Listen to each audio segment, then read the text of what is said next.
اما بعد فاعوذ باللہ من الشیطان الرجیم بسم اللہ الرحمن الرحیم فاستبقوا الخیرات۔ قرآن پاک میں اللہ پاک نے فرمایا ہے کہ نیکیوں میں پہل کرو، یعنی نیکیوں میں ایک دوسرے سے آگے بڑھنے کی کوشش کرو۔ دنیاوی کاموں میں پیچھے رہ جو تو رہ جو، لیکن دین کے معاملات میں اور نیکی کے کاموں میں ایک دوسرے سے آگے بڑھنے کی کوشش کرنی چاہیے۔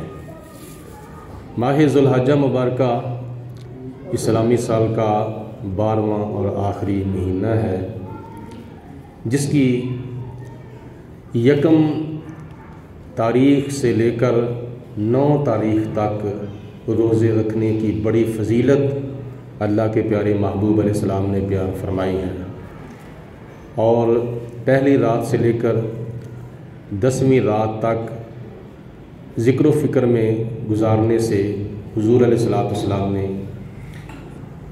اس کا بھی بڑا مرتبہ، مقام اور اجر و ثواب بیان فرمایا ہے۔ روایات میں آتا ہے حضور علیہ السلام نے فرمایا ہے کہ جو کوئی بندہ 1 ذی الحجہ سے لے کر 9ویں ذی الحجہ تک روزانہ نفلی روزے رکھتا ہے، اللہ پاک اس کو ایک روزے کے بدلے 1 سال کے روزوں کا ثواب عطا فرماتا ہے۔ اور اگر کوئی رات کو ذکر و فکر میں، تلاوت اور عبادت میں، درود پاک میں، دیگر نیکی کے کاموں میں اگر گزارتا ہے، حضور فرماتے ہیں کہ 1 رات کے بدلے اللہ پاک اس کو لیلۃ القدر کی عبادت کے برابر ثواب عطا فرماتا ہے۔ اس حدیث پاک کی وضاحت انشاءاللہ تعالی میں کل خطبہ جمعہ کے اندر کروں گا۔ باقی کچھ واقعات کا تعلق ہے اس پاک مہینے سے، جیسا کہ روایات میں آتا ہے کہ ماہ ذو الحجہ مبارکہ کی پہلی تاریخ کو حضرت سیدنا امیر المومنین امام المتقین حضرت علی المرتضیٰ رضی اللہ تعالی عنہ کا نکاح حضرت سیدہ طیبہ طاہرہ فاطمہ الزہرا رضی اللہ تعالی عنہا کے ساتھ حضور علیہ السلام نے پڑھایا تھا۔ یہ اس کی پہلی تاریخ کو نسبت حاصل ہے کہ جناب مولا مشکل کشا کا حضرت فاطمہ الزہرا کے ساتھ نکاح ہوا تھا، اور آج پہلی تاریخ جو ہے وہ شروع ہو چکی ہے غروب آفتاب کے بعد، اور کل غروب آفتاب سے پہلے تک اس کی 1 تاریخ رہے گی۔ اس کی 8 تاریخ کو یوم ترویحہ کہا جاتا ہے۔ یوم ترویحہ کا مطلب ہے کہ حجاج کرام اپنے اپنے اونٹوں کو 8 ذی الحجہ کو پانی پلا دیتے تھے، خوب پیٹ بھر کے ان کو سیراب کر لیتے تھے تاکہ 9ویں ذی الحجہ کو ان کو پیاس نہ لگ سکے۔ اور اس کی 9ویں تاریخ کو یوم عرفہ کہا جاتا ہے۔ یوم عرفہ ہے عرفان سے، اور عرفان کا معنی ہے پہچان۔ اس کی 1-2 وجوہات ہیں۔ ایک تو وجہ یہ ہے کہ یوم عرفہ کو لوگ میدان عرفات میں حاضر ہوتے ہیں حج کا رکن اعظم ادا کرنے کے لیے، اور وہاں ایک دوسرے کو پہچان لیتے ہیں کہ یہ میرا بھائی پاکستان سے آیا ہے، یہ میرا بھائی ہندوستان سے آیا ہے، یہ میرا بھائی امریکہ سے آیا ہے، افریقہ سے آیا ہے، یہ میرا بھائی عرب سے آیا ہے، یہ میرا بھائی عجم سے آیا ہے۔ ان کی بولیاں مختلف ہیں، ان کے رنگ مختلف ہیں، ان کے وطن مختلف ہیں، ان کی خوراکیں بھی مختلف ہیں، لیکن اس وقت ان کا لباس بھی ایک ہے احرام کی شکل میں، اور ان کی بولی بھی اس وقت ایک ہے، لبیک اللہم لبیک۔ وہ ایک دوسرے کو پہچان رہے ہیں، تو میدان عرفات کے اندر ایک دوسرے کو پہچانا جاتا ہے، اس لیے اس کو یوم عرفہ کہا جاتا ہے۔ اور اس کے علاوہ میدان عرفات کو میدان عرفات بھی اس لیے کہا جاتا ہے کہ حضرت آدم علیہ السلام اور حضرت حوا رضی اللہ تعالی عنہا کو جب شجر ممنوعہ کا دانہ کھانے کے بعد جنت سے زمین کے اوپر اتار دیا گیا تھا، تو جناب آدم علیہ السلام کو ہندوستان کی سرزمین پر اتارا گیا، حضرت حوا کو سری لنکا کی زمین پر اتارا گیا۔ دونوں ایک دوسرے کو ڈھونڈتے ڈھونڈتے تلاش کرتے کرتے میدان عرفات میں پہنچے، اور وہاں جا کر آصف غور کر میری طرف، وہاں جا کر حضرت حوا نے حضرت آدم علیہ السلام کو پہچان لیا، اور حضرت حوا نے حضرت آدم علیہ السلام کو، اور حضرت آدم علیہ السلام نے حضرت حوا کو پہچان لیا۔ یعنی پہچاننے والی جگہ، پہچاننے والا دن اور پہچاننے والی جگہ وہ کون سی ہے؟ میدان عرفات۔ اور جس دن ایک دوسرے کو پہچانا جا رہا ہے وہ ہے یوم عرفہ، یعنی ماہ ذی الحجہ کی 9 تاریخ۔ اور ایک روایت کے مطابق قیامت کے دن جب محشر کا میدان لگے گا تو میدان عرفات میں ہی لگے گا، اور یہاں سارے کے سارے انسان جو ہیں وہ جمع ہوں گے، اس لیے اس کو یوم عرفہ کہا جاتا ہے، ماہ ذی الحجہ کی 9 تاریخ کو۔ ایک وجہ اس کی یہ بھی ہے کہ حضرت سیدنا ابراہیم علیہ السلام نے 9 ذی الحجہ کو خواب دیکھا تھا، دوسری مرتبہ خواب دیکھا تھا، اور آپ نے خواب دیکھ کر پہچان لیا کہ اب اللہ تعالیٰ میرے بیٹے کی قربانی چاہتا ہے۔ تو آپ کو معلوم ہو گیا اور آپ نے پہچان لیا کہ خدا تعالیٰ نے مجھے یہ خواب کیوں دکھایا ہے، اس لیے اس کو یوم عرفہ کہا جاتا ہے۔ اور ماہ ذی الحجہ مبارکہ کی 9 تاریخ کو یوم نحر کہا جاتا ہے۔ نحر کا معنی ہے قربانی، فصلی لربک وانحر، اے میرے محبوب اپنے رب کے لیے نماز پڑھو اور قربانی کرو۔ نماز سے مراد عید الاضحیٰ کی نماز ہے، اور اس کے بعد پھر قربانی کی جاتی ہے جو کہ حضرت ابراہیم علیہ السلام کی یادگار ہے، اور ہماری شریعت کے اندر بعض ائمہ کے نزدیک واجب ہے اور بعض ائمہ کے نزدیک سنت مؤکدہ ہے۔ تو باقی 11، 12 اور 13 ذی الحجہ کو ایام تشریق کہا جاتا ہے، یعنی ان دنوں کے اندر تکبیرات پڑھی جاتی ہیں، اللہ اکبر لا الہ الا اللہ واللہ اکبر وللہ الحمد۔ اور اس پاک مہینے کی 18 تاریخ کو، یعنی ماہ ذی الحجہ مبارکہ کی 18 تاریخ کو حضرت سیدنا عثمان غنی رضی اللہ تعالی عنہ کا یوم شہادت ہے، اور آپ نے ماہ ذی الحجہ کی 18 تاریخ کو شہادت کا مرتبہ پایا تھا۔ اس وجہ سے یہ پاک مہینے کو بہت سی نسبتیں حاصل ہیں۔ جناب حضرت سیدنا فاروق اعظم رضی اللہ تعالی عنہ پر 26 ذی الحجہ کو قاتلانہ حملہ ہوا، اور 1 محرم کو آپ کی بھی شہادت ہوئی تھی۔ یہ کچھ یادگاریں ہیں اس پاک مہینے کے اندر، اور اس پاک مہینے کے اندر حج کیا جاتا ہے بیت اللہ شریف کا، اور اس پاک مہینے کے اندر قربانی کی جاتی ہے، اس پاک مہینے کے اندر اور بہت سی عبادات کی جاتی ہیں۔ ماہ ذی الحجہ کی 1 سے لے کر 10ویں تک اللہ پاک نے قرآن پاک کے اندر ان 10 راتوں کی قسم اٹھائی ہے، والفجر ولیال عشر، مجھے فجر کی قسم ہے اور مجھے 10 راتوں کی قسم ہے۔ 10 راتوں سے مراد کون سی راتیں ہیں؟ ماہ ذی الحجہ کی پہلی تاریخ، پہلی رات سے لے کر ماہ ذی الحجہ کی 10ویں رات تک۔ اور جس فجر کی قسم اللہ تعالیٰ نے اٹھائی ہے، اس فجر سے مراد ماہ ذی الحجہ کی 10 تاریخ یعنی عید الاضحیٰ کی فجر جو ہے وہ مراد ہے۔ تو آخر پہ اس رات کے ساتھ ایک وظیفہ اور ایک عمل متعلق ہے، وہ یاد رکھیں اور اس کے اوپر عمل کرنے کی کوشش کریں۔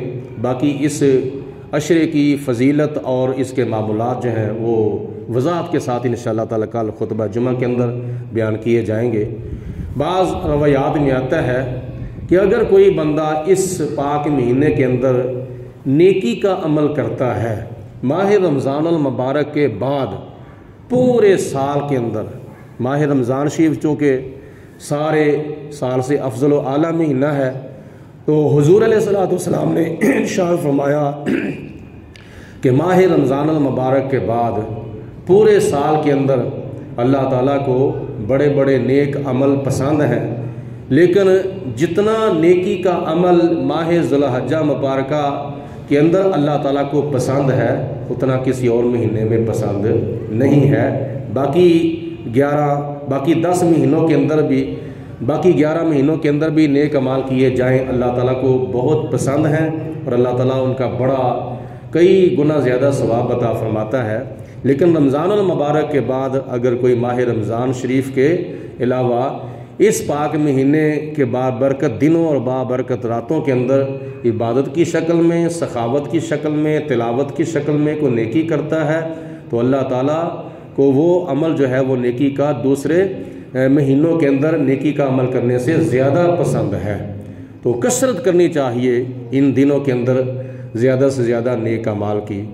تو بعض علماء نے لکھا ہے کہ اگر کوئی ماہ ذی الحجہ مبارکہ کی پہلی رات جو کہ آج کی رات ہے، جمعرات بھی ہے اور ماہ ذی الحجہ کی پہلی رات بھی ہے، اس پاک رات کے بابرکت لمحات میں اگر کوئی بندہ 4 رکعت نماز نفل پڑھتا ہے 2 کر کے 2 سلاموں کے ساتھ، اور ہر رکعت کے اندر سورۃ فاتحہ کے بعد 25 مرتبہ سورۃ اخلاص پڑھتا ہے۔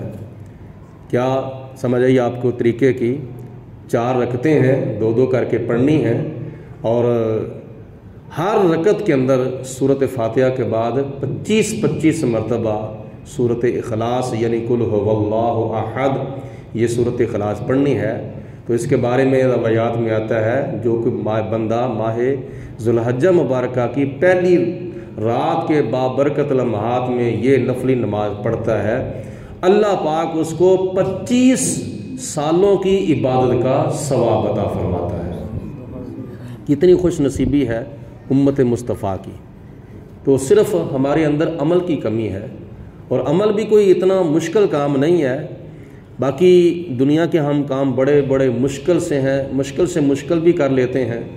گرمیوں کے دن ہیں، دھوپ کے اندر گرمی کے اندر ہم بڑے بڑے مشکل کام کر لیتے ہیں، گرمی برداشت کرتے ہوئے، پیاس برداشت کرتے ہوئے، لیکن رات کے بابرکت لمحات میں 4 نفل پڑھنا اور ہر رکعت کے اندر سورۃ اخلاص 25 مرتبہ پڑھنا یہ تو کوئی مشکل کام نہیں ہے۔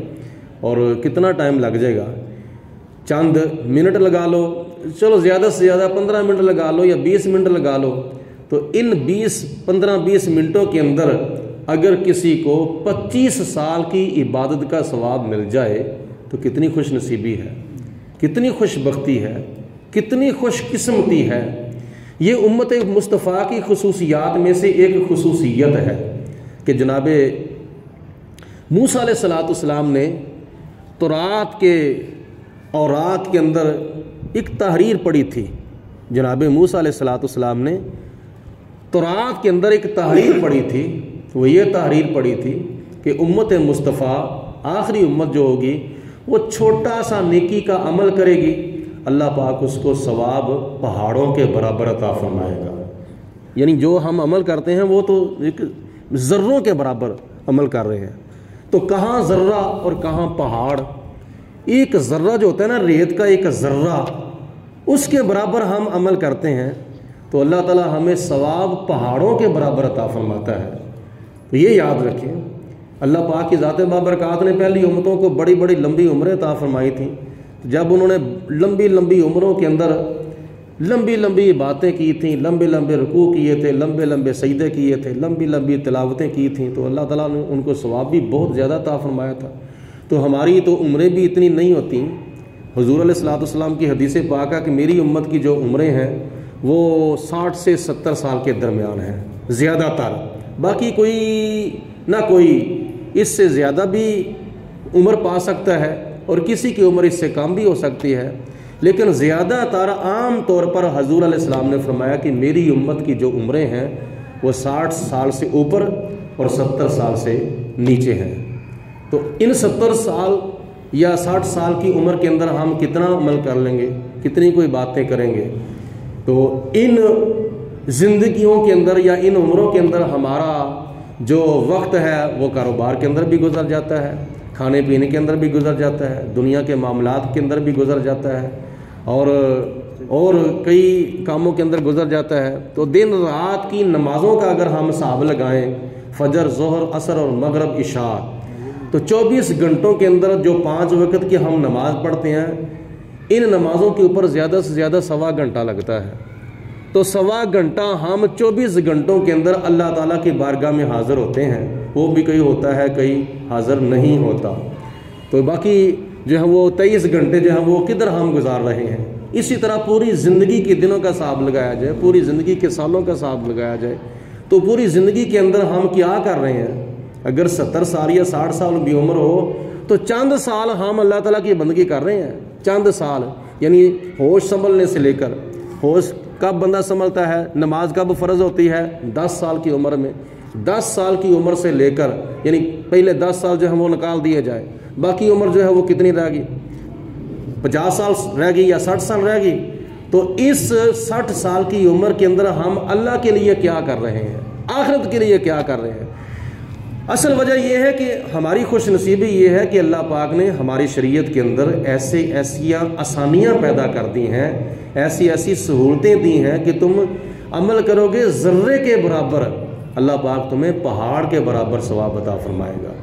تو باقی انشاءاللہ تعالیٰ اس پاک مہینے کے ساتھ جو باتیں متعلق ہیں وہ کل خطبہ جمعہ کے اندر وضاحت کے ساتھ بیان کی جائیں گی۔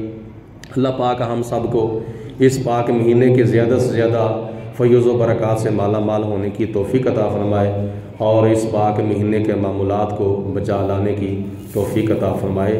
تو آپ کثرت سے اس پاک مہینے کے بالخصوص پہلے عشرے کے اندر عبادت کریں، نوافل کی شکل میں۔ فرض نماز تو ہم نے پڑھنی ہے، تو اس کے علاوہ نوافل کی کثرت کریں، سخاوت کی کثرت کریں، تلاوت کی کثرت کریں، اور ذکر و فکر کی کثرت کریں۔ یعنی ایسے کر لو کہ ماہ رمضان المبارک کے بعد پورے سال کے اندر زیادہ ثواب حاصل کرنے والا مہینہ ہے تو وہ ماہ ذوالحجہ مبارکہ ہے۔